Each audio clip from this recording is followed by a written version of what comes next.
Alrighty, folks, welcome along to the very last episode of the Made the Parade podcast. Well, the last episode in this particular format, anyway.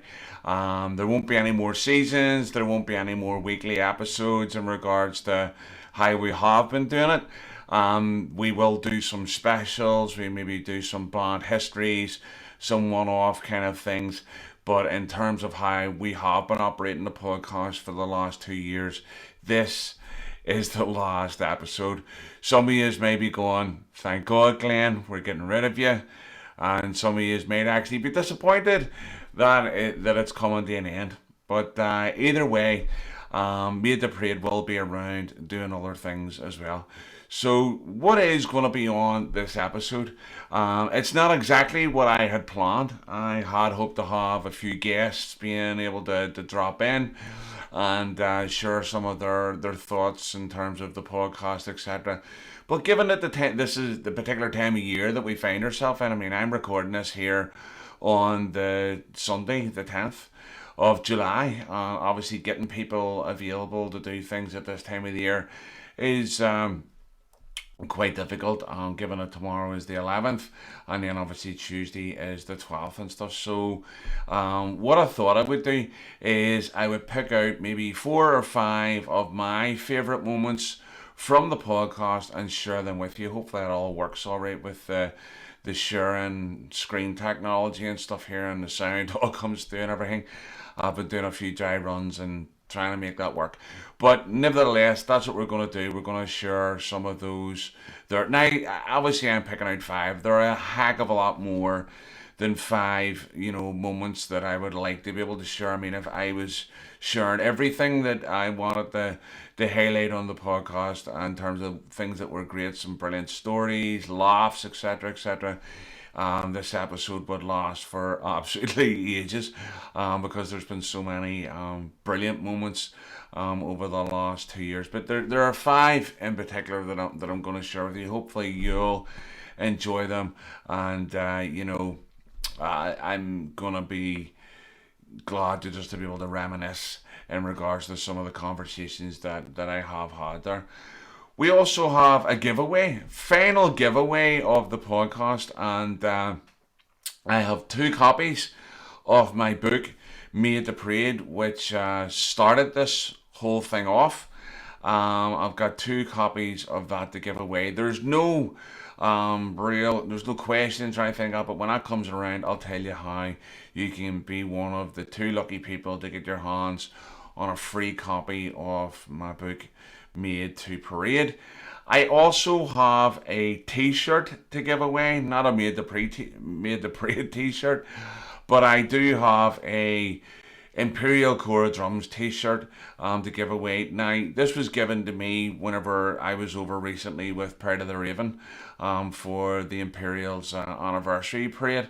Now, unfortunately, the T-shirt doesn't fit me, and whoever wants it, I'll give you an idea what I'm going to be able to do to get that. But just to say, it's a red Imperial Core Drums T-shirt, and the size is large, and I'm going to give you details later on in terms of what you need to do in order to be able to get your hands on that and either pick it up or get me to send it out to you. Hopefully the guys in the band don't mind me giving that away, even though that was a wee gift to myself. I'd rather somebody get some use of it rather than it just sort of kind of sit in my house and not be doing anything except, annoying my other half because there's too many band t-shirts in my wardrobe. Alright, so 2 years ago I released a book called Made the Parade, kind of outlining my journey as a young 9-year-old boy in East Belfast joining a flute band and what that was like for me. And it's been amazing the what's come out of that. Some 1,500 copies of that have been sold. When you consider that it's just available on Amazon, and from me, 2,000 or sorry 1,500 people have bought that. I'm sure there's been lots more. I've read it because I know lots of people kind of buy it and are handing it around to their friends and stuff, and it's been amazing just the feedback that I've got from that. And even now, I still have people getting in touch with me saying, just came across your book, read it, really, really enjoyed it, and wanting to know if there's going to be another one. There is another one in the offing, and I had hoped to get it out for Christmas of 2022. We will see whether that happens or not. Life has been very busy, and that has meant that I haven't had as much time to write as I would like. And life just seems to get busier and busier, especially with work and so on. I had hoped to try and take some time in August to really finish the book off, but unfortunately that's not going to happen. I about to start lecturing on restorative justice at the University of Ulster in August. I'm an associate lecturer there, delivering a course through work, and that's going to take up a heck of a lot of my time. So, where and when I find the time to finish book number two off, I'll definitely do it, and I'll keep everybody up to speed in regards to how that's going. But one of the things that came out of the book was the realization that if I had a story, then the thousands of people that are involved in bonds in Northern Ireland and beyond would also have positive stories to share. And that's the whole concept behind Made the Parade as a whole, is to share positive stories from the bond scene, because a lot of the times it does get negative press.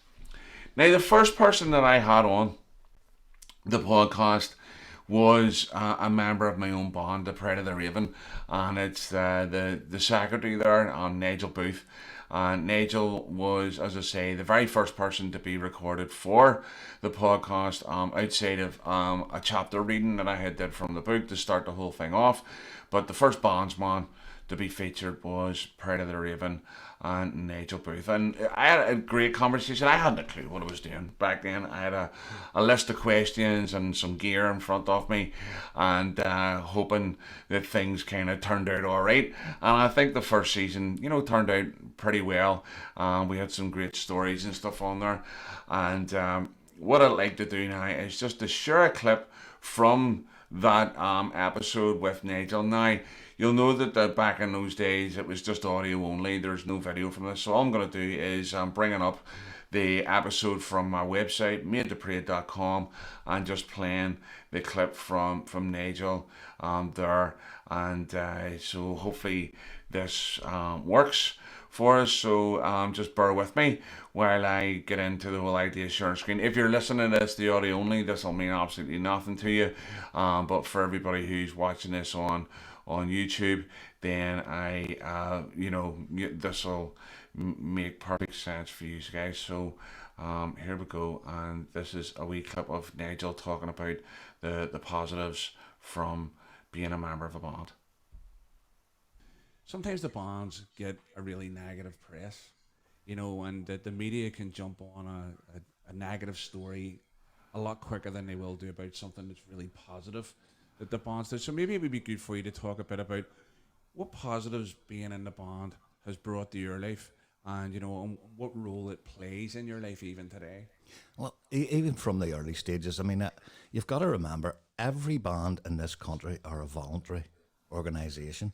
Some bands have colossal expenses. I mean, to run a pipe band must be crazy money. But my own experience with the Pride of the Raven is coming into it as a young fella and watching the senior officers of the band organise the things.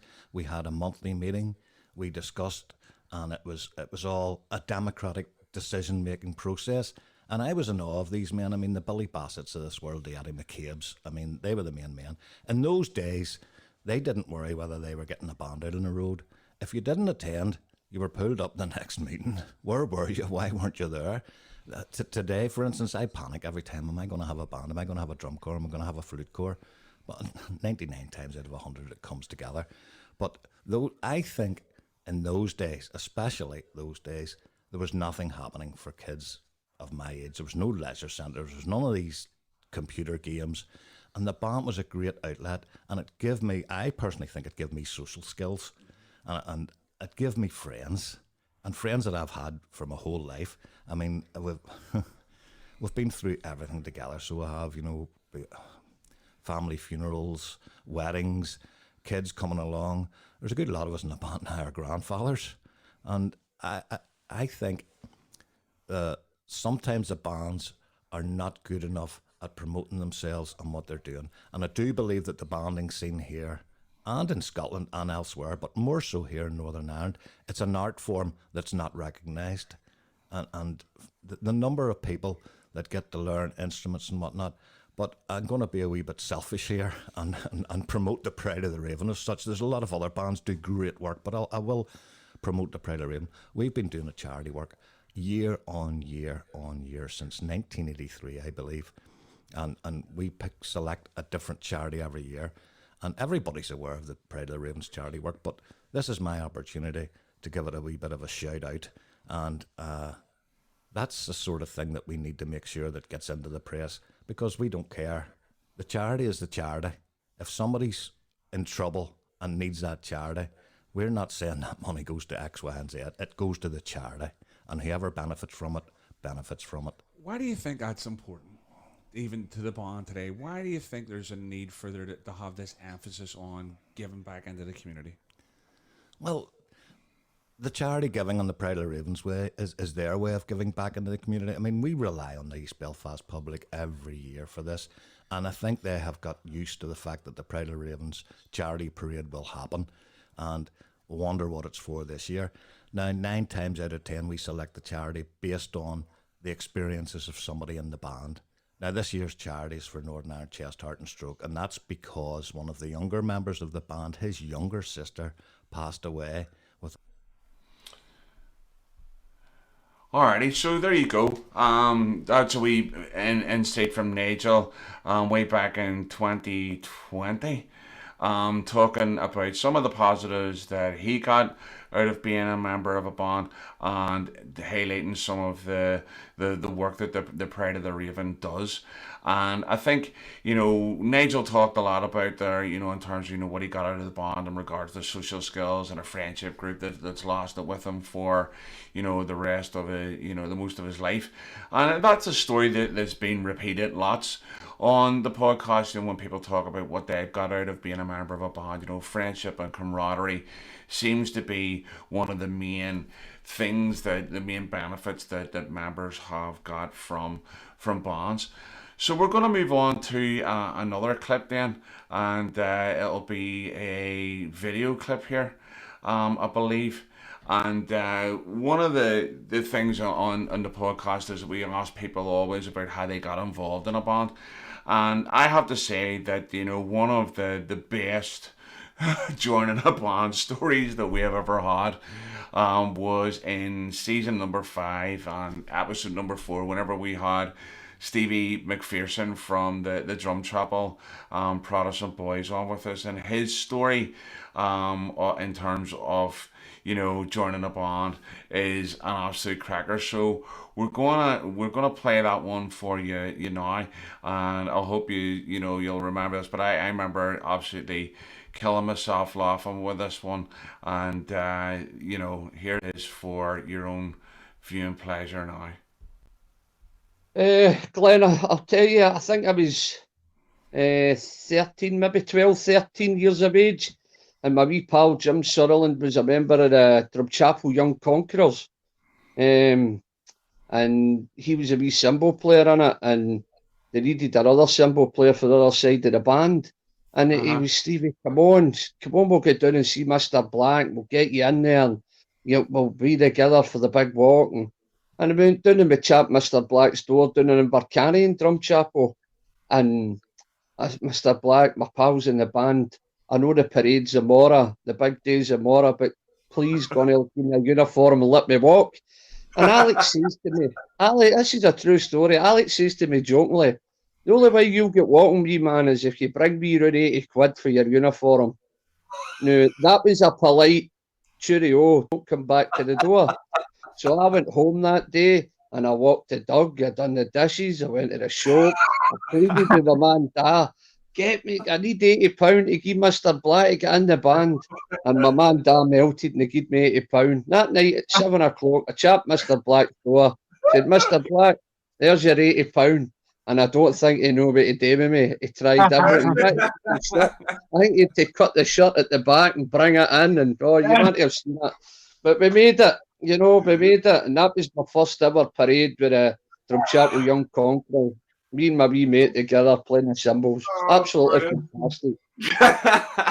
That's absolutely brilliant. I think that's going to be the best lead-off story I think we've had on the podcast. That's brilliant, mate. That's absolutely fantastic. Brilliant.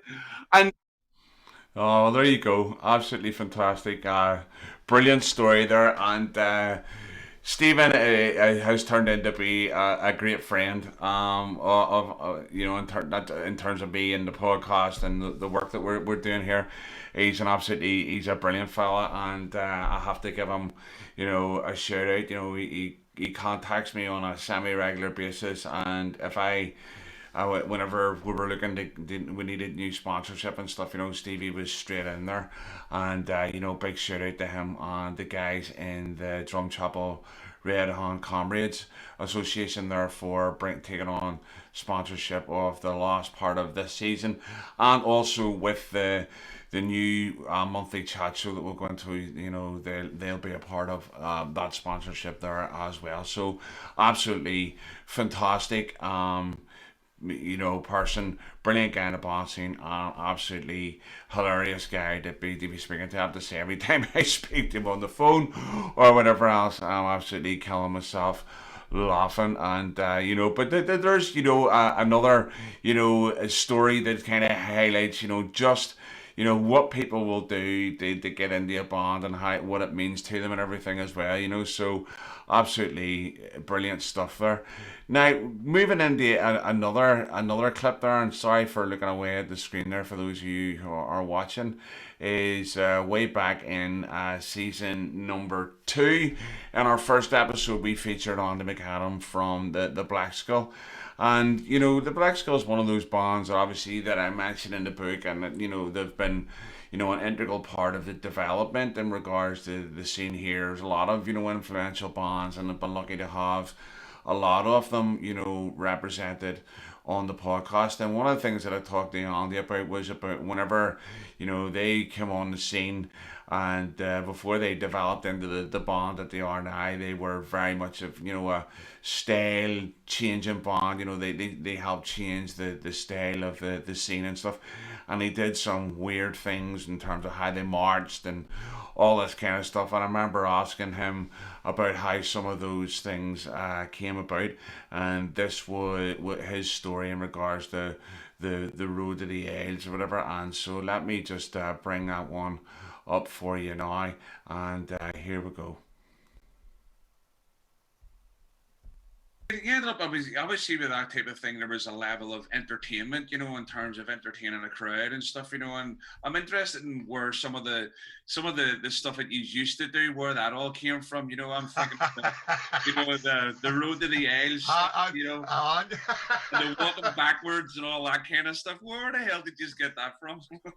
Well, I have to be honest. All these things came about by accident.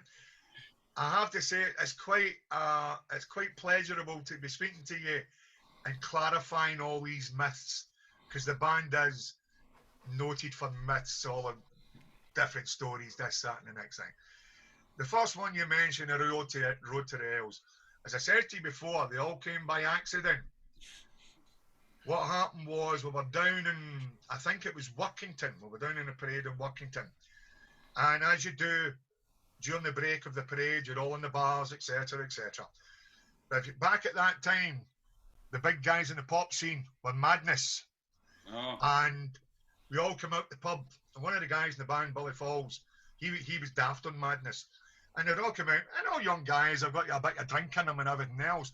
So for some reason, they started to do the Madness walk.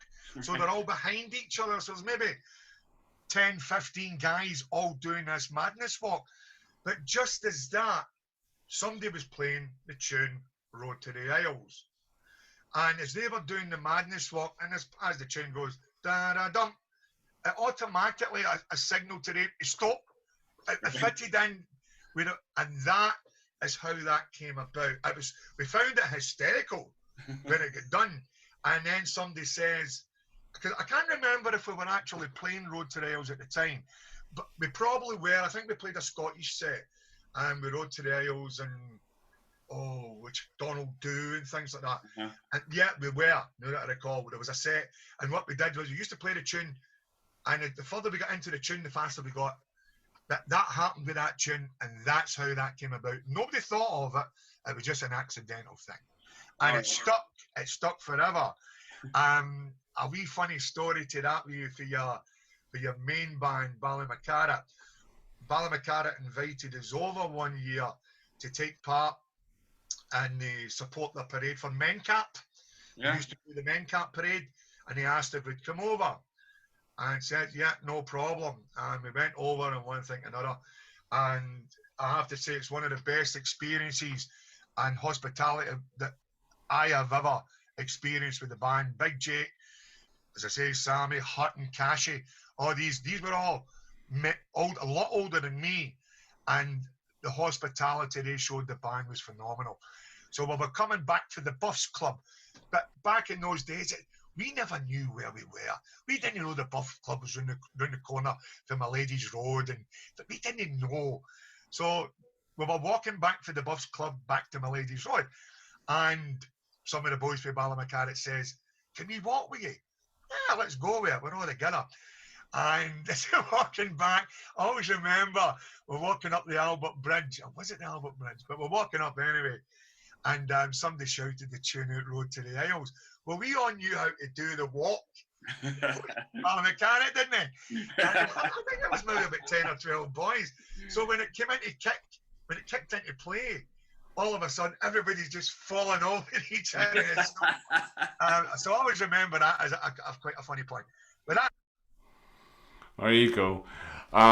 Brilliant wee story there in terms of whenever, if you remember that stuff when the Black Skull, when they did the Road to the Eyes, and they kind of did that second section and they stopped, they turned and went from one leg to the other, etc.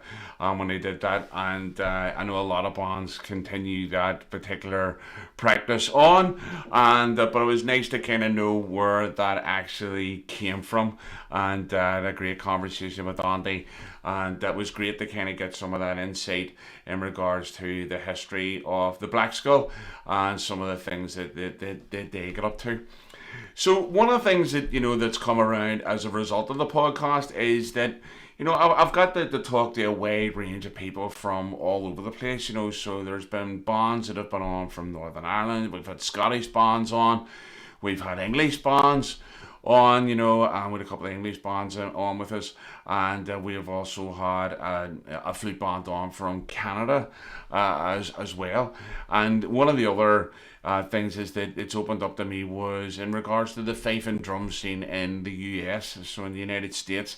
And one of the first people that I was introduced to in regards to that whole thing was Sergeant Major Mark Riley from the US Old Guard Fife and Drum Corps.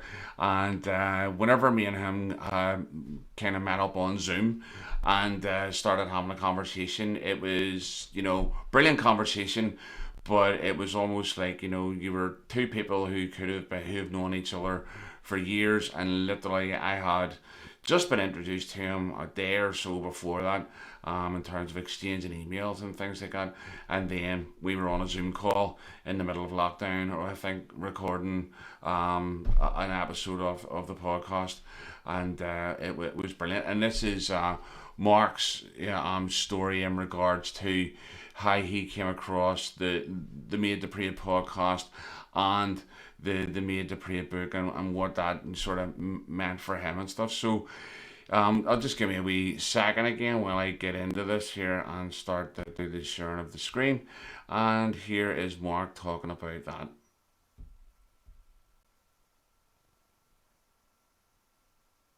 We have Mark Riley from the US Old Guard Fife and Drum Corps. He's the Sergeant Major there, and Mark is an extremely accomplished drummer and fifer as well, and we had a wee conversation a couple of weeks back, just connecting about the book and about the work that he does as part of the Old Guard, and getting to hear about the fifing and drumming tradition in America as well. So I know that you're really going to enjoy that.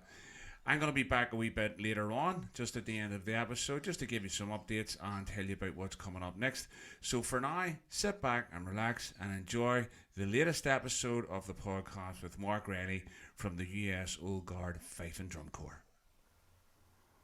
Mark, you're very welcome on the podcast today, man. It's an absolute pleasure and a privilege to have you on with us today. No, I mean, I have to tell you, like, I feel like, so I did a bunch of, once I heard about your podcast, I said, how do I not know about this? So I did like a binge listen over the last like 2 weeks, Right. and listened to almost every episode and started reading the book, got on the Facebook page and everything.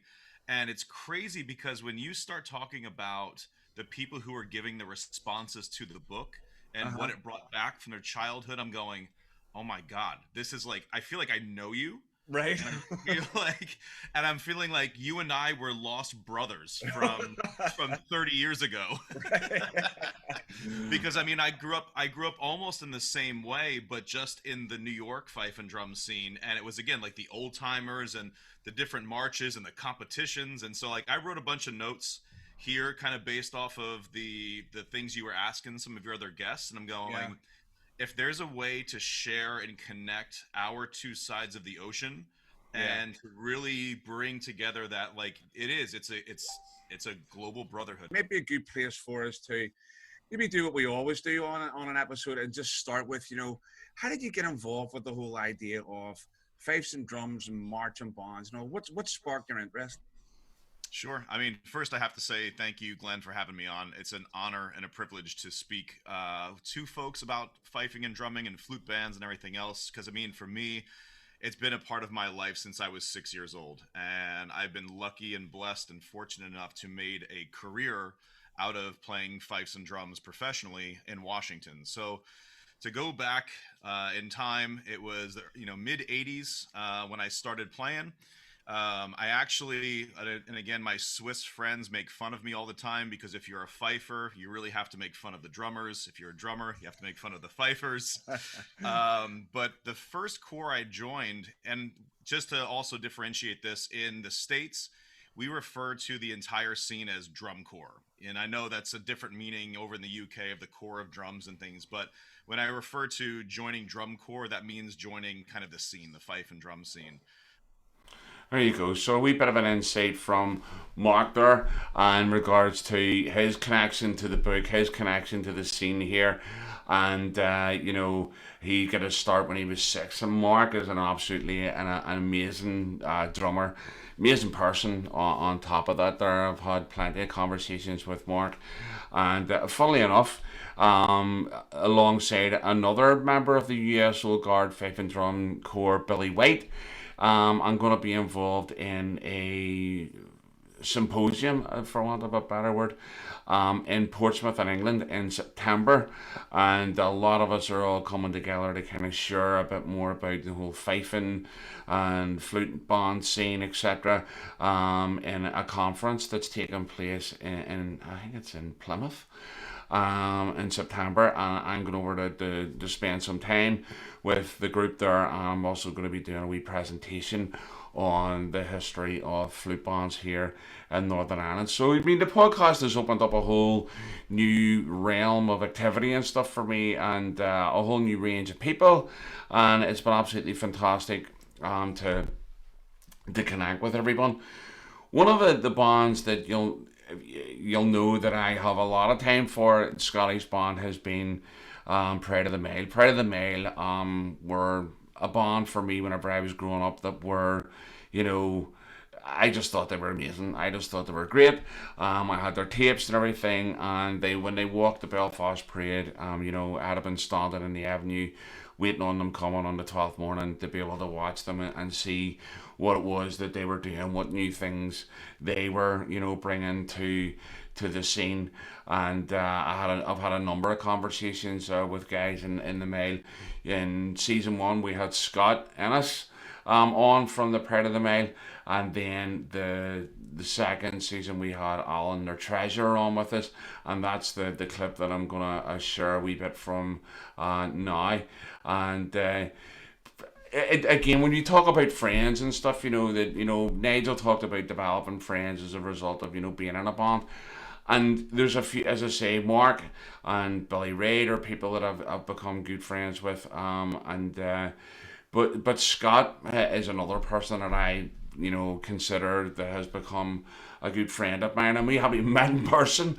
We had a Zoom call way back whenever we were doing the episode with him, and but Scott and me are in constant contact with each other every week, chatting about something to do with bonds or just checking up and seeing how people are, and it's amazing that that's just come out of a conversation for the podcast and talking a wee bit about the Pride of the Mile and stuff, and absolutely delighted that they're back on the scene. Obviously, they're not marching in terms of parades and things, they're doing like indoors and cultural days and stuff like that.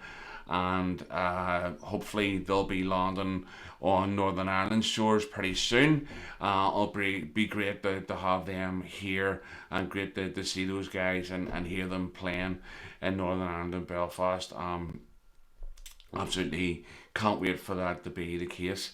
And as I say, in season 5, when we started doing videos and everything, we had Alan from the Pride of the Mile. He's the treasurer, on talking a wee bit about his connection with the band, where he got his start from, and how things have been going with the band since they came back on the scene, and talking about tunes and all sorts of stuff here. So here's a wee clip that I'm going to put on from that particular episode, and I hope you enjoy it.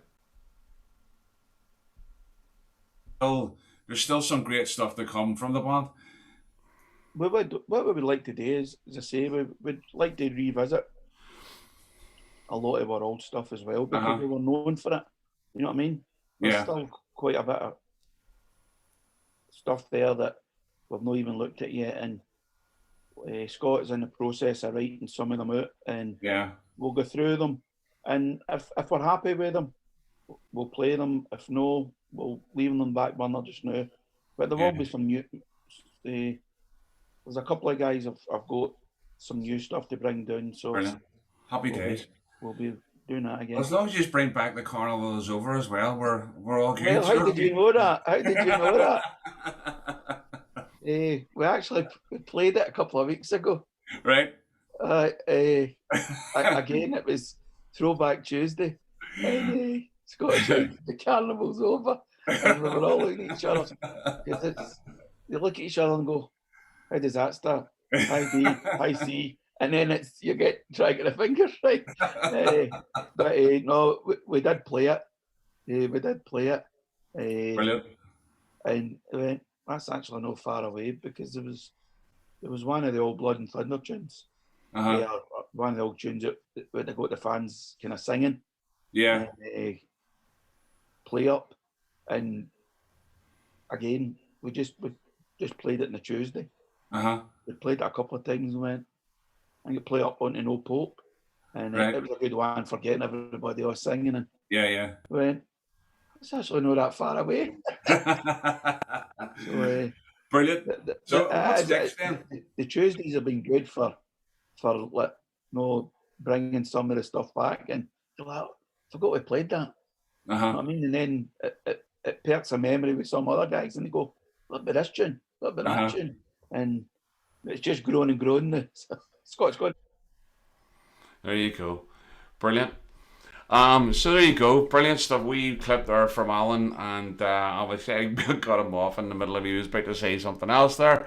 And that just goes to show you that this is a wee bit on the spontaneous side, and while I may have picked out some stuff, I hadn't actually worked out the timings in regards to where I was going to start and stop and so on. But I'm absolutely, been delighted with the relationship that I've been able to develop with the guys in the Pride of the Mile, and they've been really supportive of the podcast, and really supportive of other work that I'm doing, and I know that in regards to even just tunes and stuff. I've been absolutely, had the pleasure and the privilege of writing a couple of tunes for the Pride of the Mail, and just being able to see videos of them now playing a tune that I'd written for them, and to know that there's more to come from that as well. So brilliant stuff there in regards to that.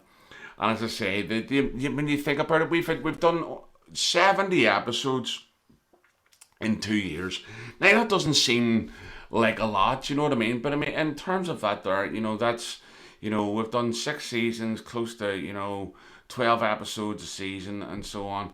And then we had sometimes where there's a couple of weeks break in between them in terms of seasons. Sometimes there was a wee bit longer in regards to that there. But over the 2 years we've done 70 episodes, and and we've amassed somewhere in the region of 75,000, combined listens and views. Obviously we went to having videos on season 5, and that kind of upped the game as well in regards to getting people, widening the audience and everything. And, absolutely amazing that in 2 years that we've been able to amass that, and there's still a lot of people out there who probably don't even know that the Made the Parade podcast has been in existence for a couple of years. I think one of the funniest things that I've experienced during Made the Parade was one of my friends sending me a link to the podcast and saying, "Here, you need to check this out. There's a podcast about bonds I think you'd be interested in." I had hard to tell him. He's like, "Well, yeah, that's me, man." Like, I didn't know he's be, but nevertheless, obviously one of the audio only ones, and he wasn't able to recognize my voice and stuff, and see, we've had a lot of great people involved, and I suppose a couple of shout outs to some of those people in regards to, today. One, I want to give a shout out to Laurie Johnston. Laurie was on the podcast, I think in season 4. And I know I was talking to Laurie the other day there. He's in hospital. He hasn't been that well. And so Laurie, I don't know whether you'll be listening in or not, but Made the Parade and me, I just want to say I hope you get well soon. And I hope you get out of hospital really soon, mate. And you get back to doing what you do best and love doing. And that's creating some brilliant arrangements and recording some cracking tunes for us. And then we also were privileged to have members of Middlesex County Volunteers on. And I suppose, we had one of the girls, Andrea, was on, and Andrea sadly passed away this year. Whenever she was on the podcast, she mentioned that she had stage 4 cancer, and she put up one heck of a battle against that, but unfortunately the disease,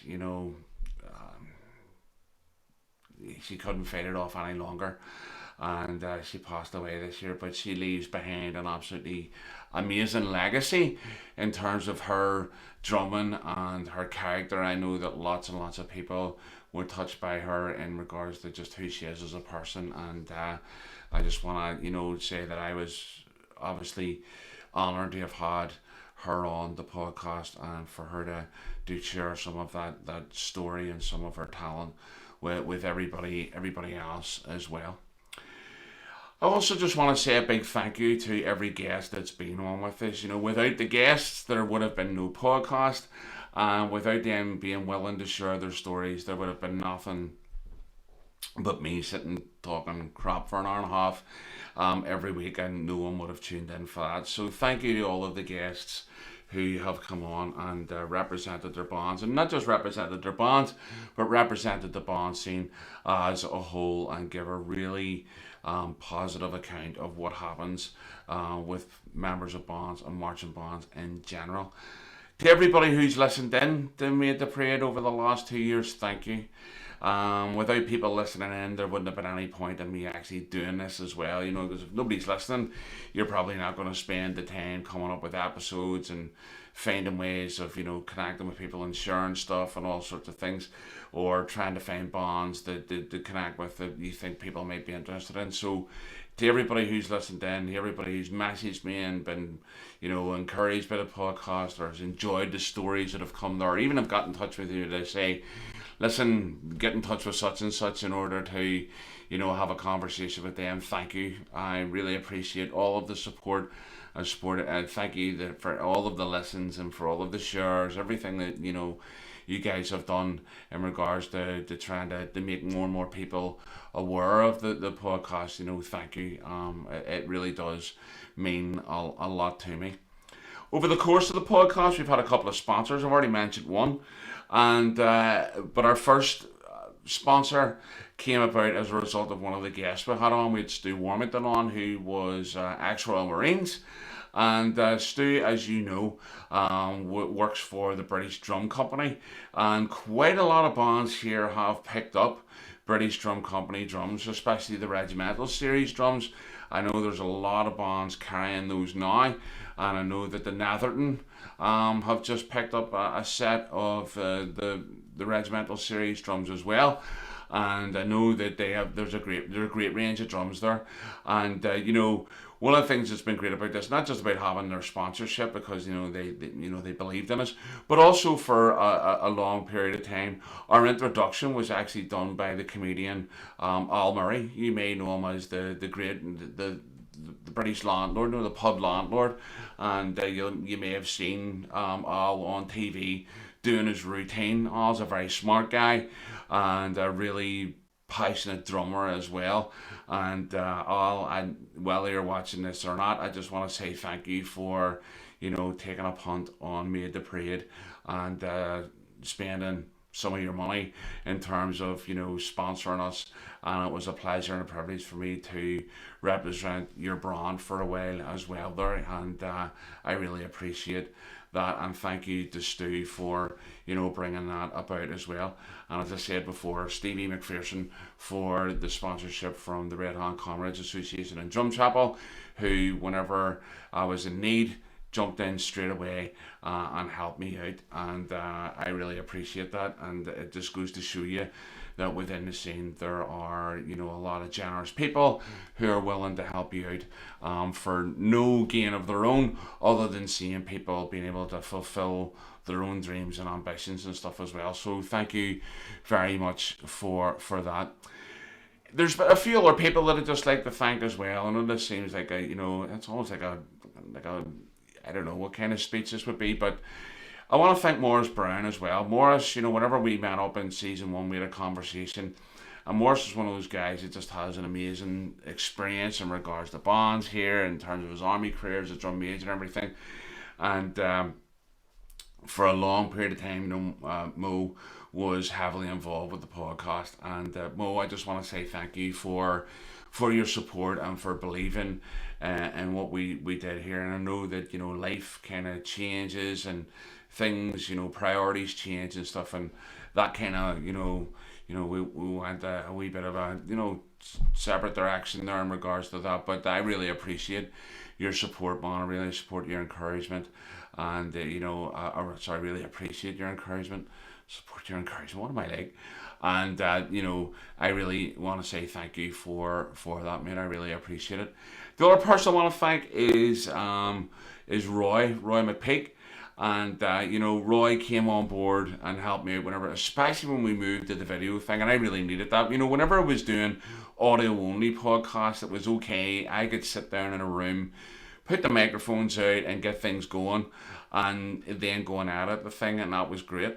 But whenever we introduced, the videos, we just didn't want to just set one video camera up in front of us. We went for a multiple camera option, and Roy was there doing all the switching for me and helping out and everything. So Roy, thank you.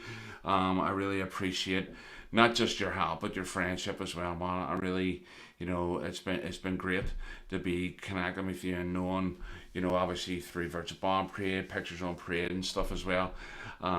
Just being able to hang out and chat about whatever has been absolutely brilliant. I'm looking forward to that developing further in the future when we move to this new format, hopefully. And that'll be great stuff. So thank you to those people. I suppose I should also say thank you to just family and my kids and everything as well, you know, for putting up with me, spending time away doing all this stuff.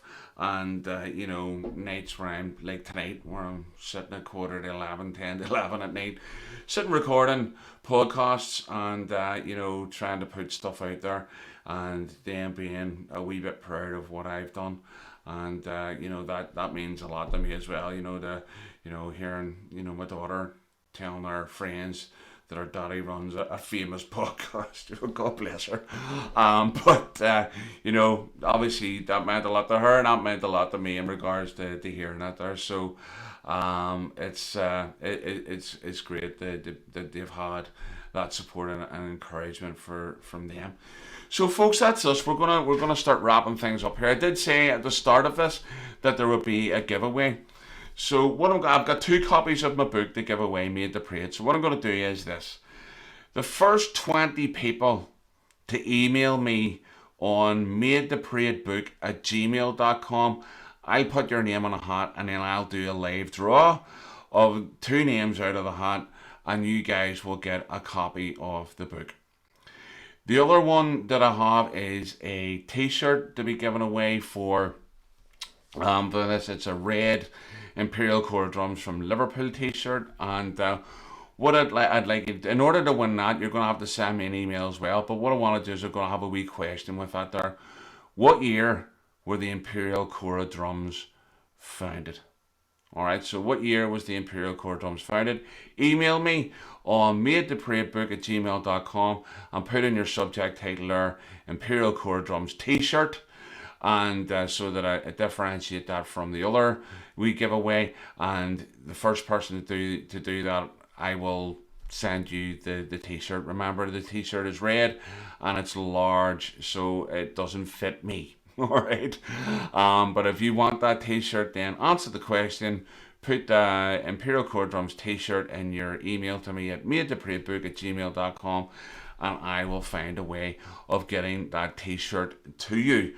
Alright, so we're on to new things in September. Fingers crossed that we will have developed the Late Night with Me at the Parade show. Roy and me are going to be meeting up very, very soon in regards to doing the pre-production side of that. We already had some ideas around what that's going to look like and what we're going to do, but we do need some people to help us. Alright, so 2 people running a chat show is not going to cut it. So if there are people out there who are wanting to learn how to use cameras, wanting to learn how to do sound, wanting to learn how to do live stream, multi-camera switching, all that kind of stuff, get in touch with us. If you live in the Belfast area or you can drive into Belfast in order to be part of this, get in touch with me and let me know. So you can either email me on madetoparadebook@gmail.com, or you can get me on my personal email address, which is glennmiller@mac.com, and get in touch with us if you'd like to be involved in that, because we really do need a team of people there. And Logie from Rathcoole Prod Boys, if you're watching this, I know we had talked a bit about doing some stuff with young people in the estate. If you want these guys to get involved in that there, then get in touch with me. We'll train some of them up and they can be part of the new production on Late Night with Made to Parade. Alright, now just before I sign off for the final time, I just want, given it the date, I just want to wish everybody a safe and enjoyable 11th of July. And I know there was some tragedy yesterday at the one of the bonfires in Larne, and our thoughts and condolences go to the family there. And this isn't a time or a place to get into some of the needs that are represented around bonfires and so on. But thoughts and condolences with the family at this sad time, you know. Yeah. And also then on Tuesday, it's the 12th. And for the first time in a long time, it's going to be back to, well, in Belfast anyway, it's going to be back to the original route. My feet are not looking forward to that.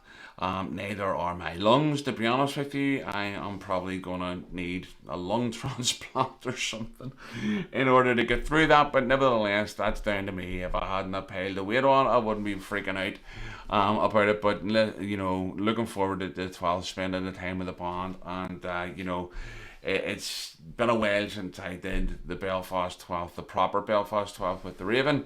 So it'll be great to get back and do that. And one of the things to look out for as well on the Made to Pray Facebook page, I am going to be giving away a free chapter of the book, you know, a PDF to anybody who wants it on the chapter around the 12th, and I'll make that known on the Made to Pray page on Facebook, Twitter, Instagram, etc. Whenever that goes available. Alright, so just wishing everybody a safe and enjoyable 11th, and I hope everybody makes it through their own 12th parades. I hope you have an absolutely amazing 12th of July. And, you know, for the last time on the podcast, I just want to say thank you very much for everybody who's tuned in and been a part of this journey with me. And, you know, you have made it all worthwhile. But for now, take it easy, look after yourselves, and keep marching on.